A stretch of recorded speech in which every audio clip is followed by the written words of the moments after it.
ব্যারাকপুর লোকসভা কেন্দ্রে প্রত্যাশা মতোই প্রার্থী করা হয়েছে অর্জুন সিংকে। সদ্যই ফের তৃণমূল ছেড়ে বিজেপিতে যোগ দিয়েছিলেন। আজ দ্বিতীয় দফার প্রার্থী তালিকায় অর্জুন সিং এর নাম ঘোষণা হতেই তিনি বললেন 1 লক্ষেরও বেশি মার্জিনে পার্থ ভৌমিককে হারাবেন অর্জুন সিং।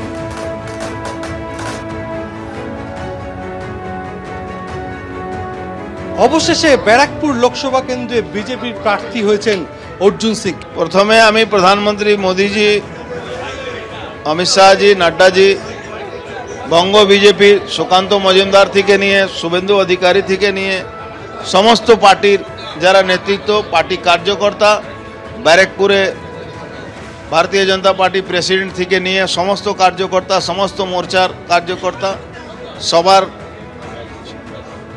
যে বিশ্বাস আমার উপরে, তার জন্য পার্টি আমাকে, ভারতীয় জনতা পার্টি আমাকে নমিনেশন দিয়েছে, তার জন্য সবাইকে অভিনন্দন জানাই। যেরকম তৃণমূল কংগ্রেস একটা প্রাইভেট লিমিটেড কোম্পানি, এই দলটা তো হাজার হাজার মানুষ থিঙ্ক ট্যাঙ্ক আছেন, তারা ঠিক করেন কিভাবে কি হবে। তার সর্বোচ্চ নেতৃত্ব আছেন আমাদের প্রধানমন্ত্রী মোদীজি। আমার মনে হয় না কি আমাদের পরিবারের মধ্যে কারো সঙ্গে কারো বিভেদ আছে, কারো সঙ্গে কারো ঝগড়া আছে। আমি নিশ্চিতভাবে জানি সবাই একসঙ্গে মিলে আমরা কাজ করব।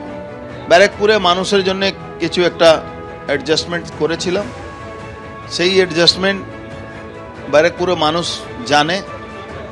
ব্যারাকপুরে মানুষকে বাঁচাবার জন্য আমাকে এই পদক্ষেপ নিতে হয়েছিল। ব্যারাকপুরে মানুষ সব জেনেও আমার সঙ্গে আছে। আজীবন যতদিন বাঁচব আপনি নিশ্চিন্ত থাকুন, আমি ভারতীয় জনতা পার্টি পরিবারের মধ্যে থেকে আমার মৃত্যুবরণ করব। 1 লাখের উপরে ভোটে আমি জিতব। আমি কিন্তু সোশ্যাল কাজ নিয়ে ঘুরতাম, কেন তৃণমূল কংগ্রেসের কোনো নেতৃত্ব আমাকে কোথাও ডাকতো না। মানুষকে নিয়ে আমি লড়বো, মানুষকে নিয়ে আমরা জবাব দেব। পার্থ ভৌমিকের বিরুদ্ধে বলার জন্য সকাল থেকে বললে রাত হয়ে যাবে। আর মানুষ সব জানে, নৈহাটি মানুষও জানে, ব্যারাকপুরে মানুষ তো ওকে চিনে না, নৈহাটি মানুষ জানে। আমডাঙ্গার মানুষ আমার উপরে বিশ্বাস আগেও করতো, এখনো করছে। নিশ্চিতভাবে জানুন আমডাঙ্গাও মানুষ আমাকে জেতাবে, আমডাঙ্গাতেও আমি জিতবো। আমি 7টা বিধানসভায় জিতবো।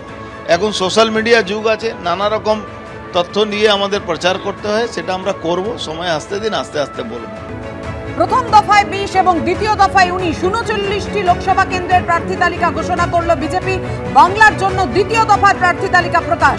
জলপাইগুড়িতে বিজেপি প্রার্থী জয়ন্ত রায়, দার্জিলিং এ রাজু বেশ, রায়গঞ্জে বিজেপি প্রার্থী কার্তিক পাল। রায়গঞ্জ থেকে দেবশ্রী চৌধুরীকে সরিয়ে তাকে নিয়ে আসা হলো দক্ষিণ কলকাতায়, আর সেখানে বিজেপি প্রার্থী করলো কার্তিক পালকে। জঙ্গিপুরে ধনঞ্জয় ঘোষ। ব্যারাকপুরে প্রত্যাশা মতোই বিজেপি টিকিট দিল অর্জুন সিংকে। কৃষ্ণনগরে অমৃতা রায় রাজবাড়ী সদস্য। দমদমে বিজেপি প্রার্থী করলো শিলভদ্র দত্তকে। বারাসতে স্বপন মজুমদার।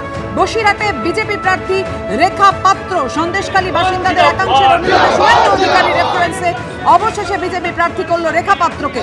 মথুরাপুরে অশোক পুরকায়। আর কলকাতা দক্ষিণে যেমনটা বলছিলাম বিজেপি প্রার্থী দেবশ্রী চৌধুরী। কলকাতা উত্তরে বিজেপি প্রার্থী তাপস রায়। তৃণমূলের সুদীপ বন্দ্যোপাধ্যায়ের সঙ্গে লড়াই কলকাতা উত্তরে। উলুবেড়িয়ায় বিজেপি প্রার্থী অরুণোদয় পাল চৌধুরী। শ্রীরামপুরে বিজেপি প্রার্থী কবির শঙ্কর বসু। আরামবাগে অরূপকান্তি দিগার। আর তমলুকে প্রত্যাশা মতোই এবিপি আনন্দে প্রথম ইস্তফা দেওয়ার আগে যখন তিনি বিচারপতি পদ থেকে ইস্তফা দিচ্ছেন, এবিপি আনন্দ সেই খবর ব্রেক করে এবং তখনই জানিয়েছিলেন অভিজিৎ গঙ্গোপাধ্যায় তমলুকি সম্ভাব্য আসন। সেই তমলুকে প্রত্যাশা মতোই বিজেপি প্রার্থী হচ্ছেন অভিজিৎ গঙ্গোপাধ্যায়। কেন্দ্র বদল দিলীপ ঘোষে, মেদিনীপুরে নয়। বর্ধমান দুর্গাপুরে বিজেপি প্রার্থী দিলীপ ঘোষ, আর মেদিনীপুরে বিজেপি প্রার্থী অগ্নিমিত্রা পাল। বর্ধমান পূর্ব কেন্দ্রে বিজেপি প্রার্থী অসীম কুমার সরকার। দ্বিতীয় দফায় 19 জন প্রার্থীর তালিকা প্রকাশ করল বিজেপি।